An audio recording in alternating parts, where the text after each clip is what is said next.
할렐루야.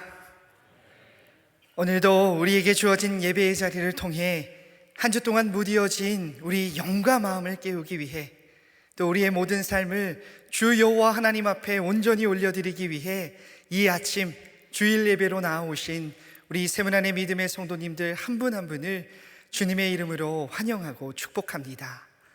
오늘 다른 무엇보다 이렇게 하나님을 만나고자 하는 간절한 열망으로, 또 성령의 은혜를 반드시 경험하고자 하는 귀중한 열망으로 나오신 여러분들의 마음, 그 중심을 하나님께서 반드시 기억하시고 이 말씀의 시간을 통해 우리의 심령을 새롭게 하시는 하나님, 그리고 회복해 하시는 하나님의 손길을 풍성히 경험하시고 발견하시는 귀중한 시간 되실 수 있기를 간절히 바랍니다.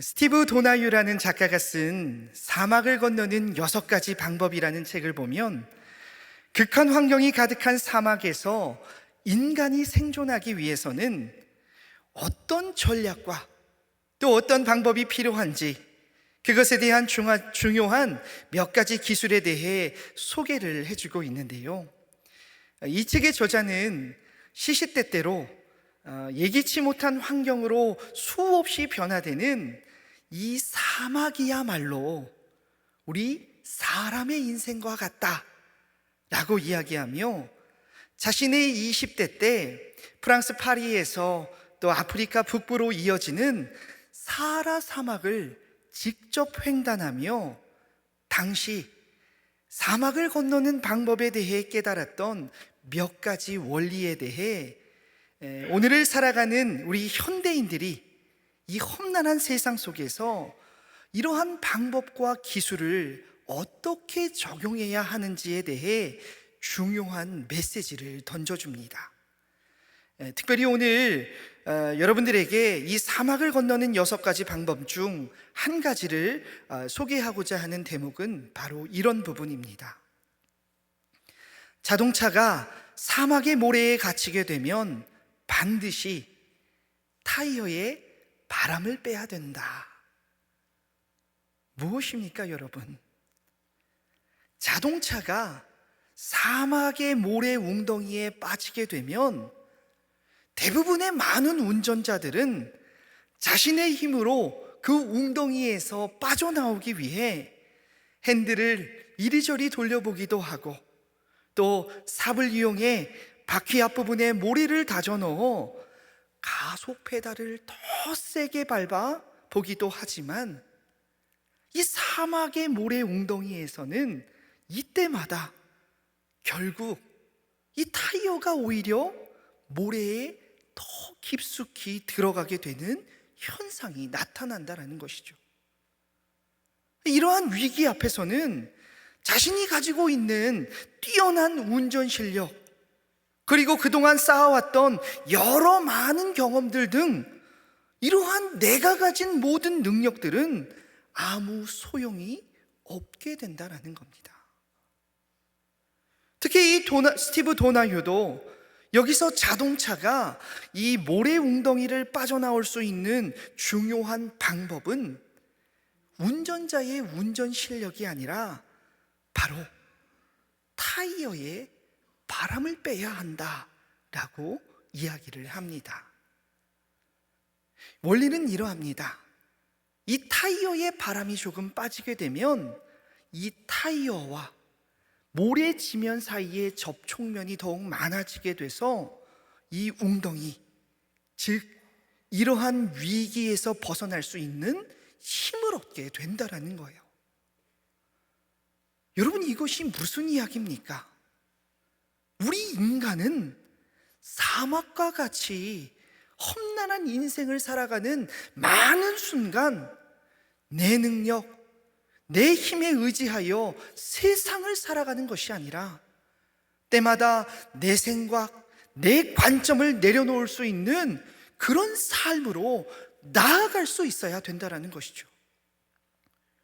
오늘 우리에게 주어진 이 말씀을 한 주 동안 묵상하며 그런 생각을 해봤습니다. 우리 그리스도인들에게야말로 이런 영적인 원리가 반드시 필요하지 않을까? 이 땅을 살아가는 신앙인들로 우리는 많은 순간 내 생각, 내 사고, 내 관점, 내 능력이라는 이 타이어의 바람을 빼고 우리의 삶의 중심을 변화시킬 수 있어야 된다는 거예요. 여러분, 인간은 누구나 반전의 인생을 꿈꾸며 세상을 살아가곤 합니다. 어떤 이는 세상적인 성공을 통해 자신의 삶을 윤택하게 변화시키고자 하는 바람을 갖기도 하고, 또 어떤 이는 돈과 명예를 통해 내 세상을 바꾸고 싶어하는 소망을 품기도 합니다. 물론 현재 내 삶이 비교적 평탄하여서 지금은 이것만으로도 만족을 경험하며 세상을 살아가시는 분들이 많이 계실 수도 있지만, 연약한 인간의 삶은 현재 우리가 누리는 평안이 영원토록 보장되지 않는다라는 것이죠. 그래서 크고 작은 차이가 있겠지만 우리는 늘 본능적으로 현재보다 더욱 풍요로운 내일을 기대하고 꿈꾸며 세상을 살아가는 것 아니겠습니까? 하지만 여러분, 오늘 이 시간 우리가 집중해야 할 영적인 핵심이 무엇입니까? 이러한 인생으로의 완전한 반전, 그리고 이러한 인생으로의 완벽한 변화는 인간의 힘과 능력, 세상의 방법과 원리로는 결코 이루어낼 수 없다라는 겁니다. 특별히 오늘 우리에게 주어진 본문을 살펴보면 인생의 궁극적인 반전은 내 능력, 내 힘, 세상적 환경 등에 달려있는 것이 아니라 오직 여호와 하나님의 함께 하심에만 달려있다라는 이 깊은 해답을 상징적으로 자신의 삶의 모습을 통해 보여주는 한 인물이 등장합니다. 여러분, 이 사람이 누구일까요? 바로 다윗입니다. 이 다윗이라는 인물은 여러분들께서 아마 너무나 잘 알고 계신 인물이지 않을까 생각이 드는데요. 여러분, 다윗이 어떤 사람입니까? 다윗은 구약 성경에서 이스라엘의 가장 위대한 왕으로 평가받는 인물입니다. 그리고 그가 남긴 수많은 업적과 또 끊임없이 하나님의 많은 은혜와 복을 경험했던 그 삶의 자리를 면밀하게 추적해 보면 이 다윗이라는 인물은 이 외적인 측면에서나 이 신앙적인 측면 안에서, 즉 이 두 측면 안에서 모두 엄청난 성공과 위대한 역사를 만들어갔던 특별한 인물이었다라는 것이죠. 그러나 여기서 중요한 한 가지 사실은 이 다윗의 인생은 처음부터 영광의 길, 성공의 길이 보장되어 있었던 풍요롭고 안정되어 있었던 삶이 아니었다라는 거예요. 여러분들도 잘 알고 계시겠지만 그의 시작은 너무나 초라했고, 그는 언제나 어떤 누구에게도 인정받지 못하는 비참한 자리를 살아갔습니다. 먼저 사무엘상 16장에 보면 사무엘이 기름 부음 받을 왕을 찾기 위해 이새의 집을 찾아갔을 때에 다윗은 분명 이새의 8아들 중 한 사람이었음에도 불구하고 그는 그 자리에조차 불려 나오지 못했습니다. 여기서 뭘 발견할 수 있습니까? 이 다윗이라는 인물은 어린 시절부터 자신이 속한 가정에서도, 그리고 자신의 아버지에게조차 인정받지 못하는 너무나 초라한 인생을 살아가고 있었던 이였다라는 것이죠.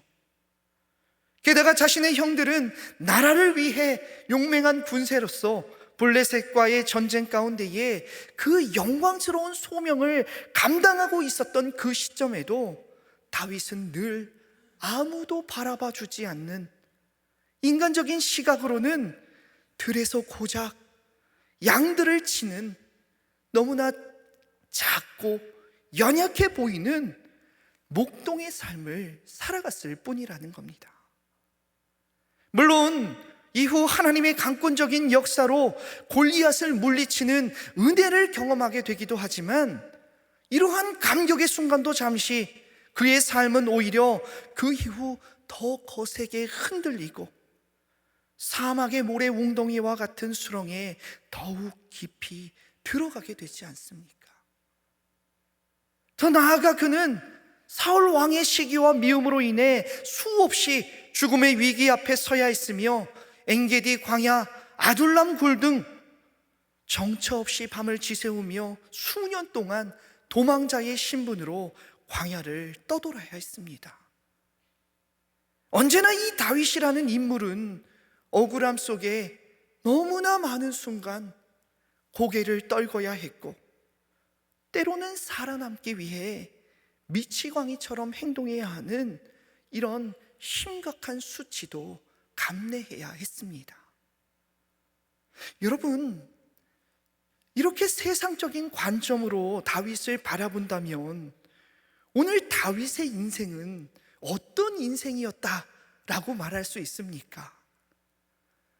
분명 표면적으로 보자면 다윗의 인생은 영광보다 고난과 시련이 훨씬 많았고, 어떤 외적인 승리와 성공보다는 아픔과 상처가 더욱 많았던, 평탄하지 못한 삶을 살아갔던 연약한 인간이었다라는 거예요.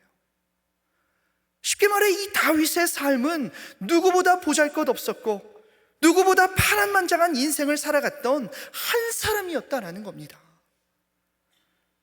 그런데 어떻게 이렇게 험난한 인생을 살아갔던 다윗의 삶에 오늘 본문을 살펴보면 엄청난 대반전의 역사가 일어나기 시작했다라는 것이죠. 오늘 본문 사무엘하 7장 8절에서 9절, 12절에서 13절의 말씀을 같이 한번 읽어보도록 하겠습니다. 그러므로 이제 내 종 다윗에게 이와 같이 말하라.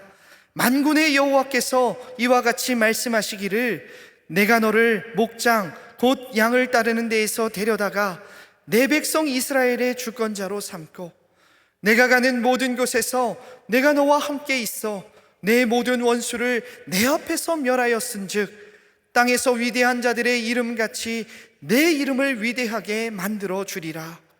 내 수완이 차서 내 조상들과 함께 누울 때에 내가 내 몸에서 날 내 씨를 내 뒤에 세워 그의 나라를 견고하게 하리라. 그는 내 이름을 위하여 집을 건축할 것이요 나는 그의 나라 왕위를 영원히 견고하게 하리라. 아멘. 무엇입니까, 여러분? 하나님의 은혜 앞에 다윗의 모든 인생의 흐름이 송두리째 뒤바뀌게 됩니다. 주님은 연약한 삶을 살아가고 있었던 이 다윗을 이스라엘의 위대한 왕으로 세우셨을 뿐만 아니라 앞으로 그의 나라와 왕위를 영원하게 견고하게 하실 것이며, 궁극적으로는 그의 후손들을 통해 영원한 하나님의 나라를 세우시겠다라는 상상할 수 없는 영원한 축복을 약속해 주셨다라는 것이죠. 실제로 이 다윗 언약은 예수 그리스도를 통해 그 약속이 신실히 성취되지 않습니까?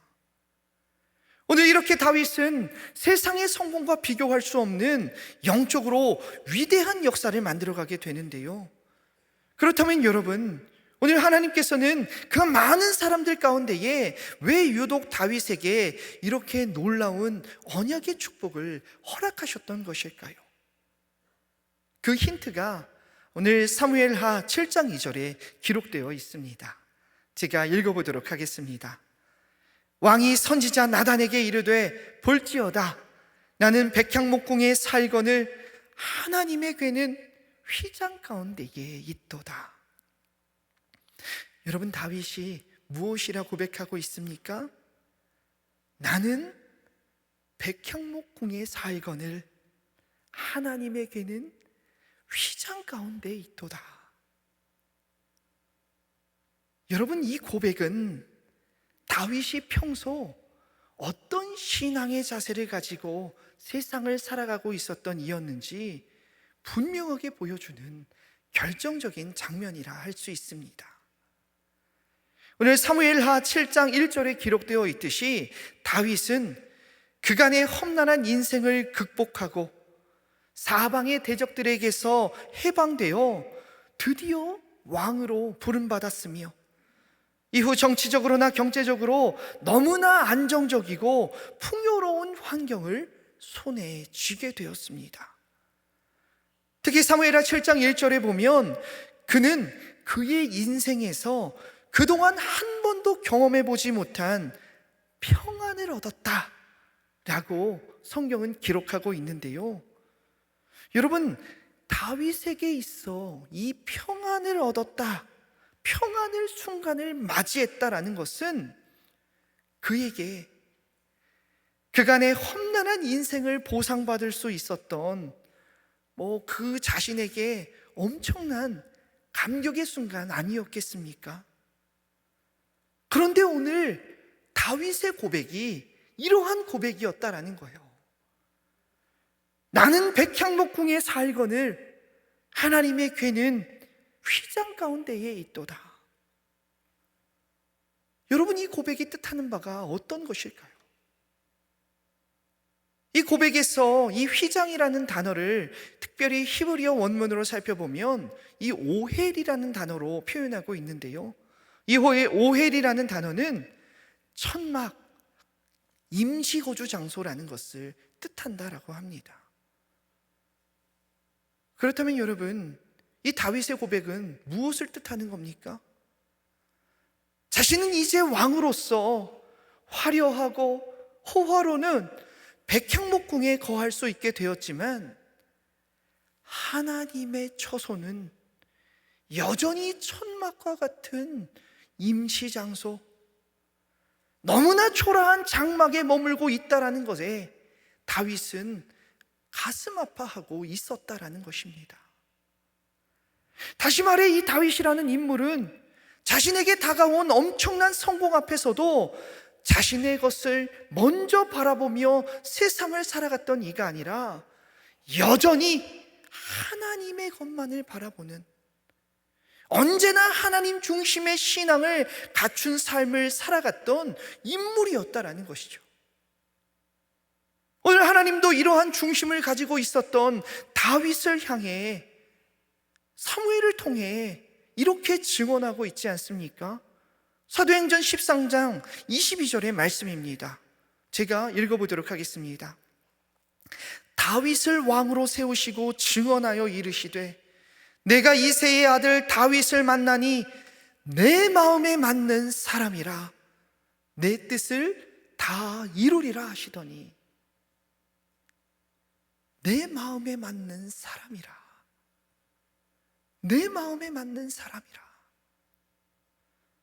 여러분, 오늘 하나님께서 너무나 연약한 삶을 살아가고 있었던 다윗에게 상상할 수 없는 언약의 길을 허락하셨던 이유는 다윗이 가지고 있었던 자신의 어떤 뛰어난 능력과 어떤 세상적인 환경 때문이 아니라 언제나 어떤 상황에서도 하나님만 바라보며 세상을 살아가던 그의 신앙의 자세, 그의 삶의 자세, 그의 마음의 중심이 가장 큰 이유였던 것입니다. 우리 존 스토트 목사님도 자신의 저서 기독교의 기본 진리라는 책을 통해 기독교 신앙의 핵심에 대해 이렇게 이야기하지 않습니까? 기독교 신앙의 본질은 하나님 중심성에 있다. 그리스도인들의 삶은 언제나 인간의 영광이 아니라 하나님의 영광이 목적이 되는 삶을 살아내야 한다. 오늘 다윗의 삶이 이와 같았다라는 겁니다. 다윗은 바로 이러한 하나님 중심의 삶을 선택했던 사람이었다라는 것이죠. 특별히 하나님께서도 오늘 다윗을 한없이 축복하시며 언약의 길의 해답이 어디에 있는지 분명하게 이렇게 말씀해 주십니다. 서두에 잠시 살펴보았던 사무엘하 7장 8절에서 9절의 말씀인데요, 이 말씀 같이 다시 한번 읽어보도록 하겠습니다. 그러므로 이제 내 종 다윗에게 이와 같이 말하라. 만군의 여호와께서 이와 같이 말씀하시기를 내가 너를 목장 곧 양을 따르는 데에서 데려다가 내 백성 이스라엘의 주권자로 삼고 내가 가는 모든 곳에서 내가 너와 함께 있어 내 모든 원수를 내 앞에서 멸하였은즉 땅에서 위대한 자들의 이름같이 내 이름을 위대하게 만들어 주리라. 아멘. 내가 너를 데려다가 내가 너를 주권자로 삼고 내가 너와 함께 있어. 여러분, 무엇입니까? 언약의 길을 열 수 있는 주체는 사람이 아니라, 세상이 아니라 오직 여호와 하나님 한 분뿐이라는 겁니다. 오늘 다윗은 이러한 신앙의 원리를 분명하게 이해하며 고난과 역경이 가득했던 연약한 인생의 자리 속에서도 그 험난한 삶을 벗어나기 위해 내 스스로의 힘, 이러한 인간적 타이어의 힘에 의지하며 나아갔던 것이 아니라 그러한 세상적 타이어의 바람을 빼고 자신의 삶의 중심을 여호와 하나님으로 맞추어 언제나 자신을 향한 하나님의 은혜를 기억하고 하나님만 바라보는 믿음의 삶, 온전한 신앙인의 삶으로 나아갔었다라는 것이죠. 오늘 이것이 다윗의 연약한 삶에 언약의 길이 열릴 수 있었던 가장 중요한 토대가 되었다라는 겁니다. 사랑하는 우리 믿음의 세문안의 성도님 여러분, 오늘 여러분들께서는 주어진 삶의 자리에서 무엇에 최우선의 가치를 두고 맡겨진 인생을 살아가고 계십니까?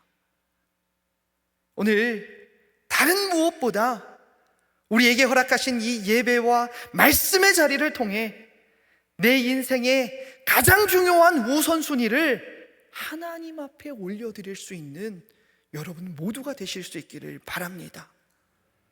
더 나아가 세상의 성공보다 하나님의 임재를 경험하는 삶을 선택하고 어떠한 고난과 시련, 어떠한 아픔과 상처의 자리에서도 주께 받은 은혜를 날마다 잊지 아니하며 하나님께서 열어주시는 인생의 궁극적인 반전, 바로 언약의 길을 풍성히 경험하시며 주어진 삶 살아가실 수 있는 우리의 믿음의 성도님들 한 분 한 분 되실 수 있기를 간절히 소망합니다.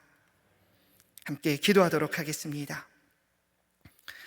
사랑과 은혜가 풍성하신 하나님, 오늘도 쉽지 않은 환경과 여건 중에서도 우리를 주님의 거룩한 전으로 불러주시고 무엇보다 예배와 말씀을 통해 우리를 향하신 하나님의 뜻과 방향을 선명히 발견할 수 있게 하여 주시니 참으로 감사드립니다. 오늘 다른 무엇보다 우리가 말씀을 통하여 함께 바라보았던 것처럼 우리의 인생의 많은 순간 외적인 환경과 세상의 가치에만 집중하여 날마다 인생이라는 타이어의 바람을 빼지 못하고 다른 것에 우선순위를 두고 세상을 향해 나아가고 있었던 저희의 연약한 삶의 모습, 주님, 저희 모두를 용서하여 주시옵소서. 또한 우리에게 허락하신 이 예배의 자리를 통해 진정한 언약의 길은 하나님 중심의 삶에서 시작될 수 있다는 것을 마음 가운데에 반드시 새길 수 있게 하여 주시고 언제나 하나님만을 바라보며 받은 은혜를 결코 놓치지 않는 저희들 모두가 될 수 있도록 우리의 심령 안에 성령께서 역사하여 주시옵소서. 우리 모두를 말씀 앞으로 인도하여 주심에 감사드리오며 우리의 영원한 생명 되어 주신 주 예수 그리스도 이름으로 간절히 기도드리옵나이다. 아멘.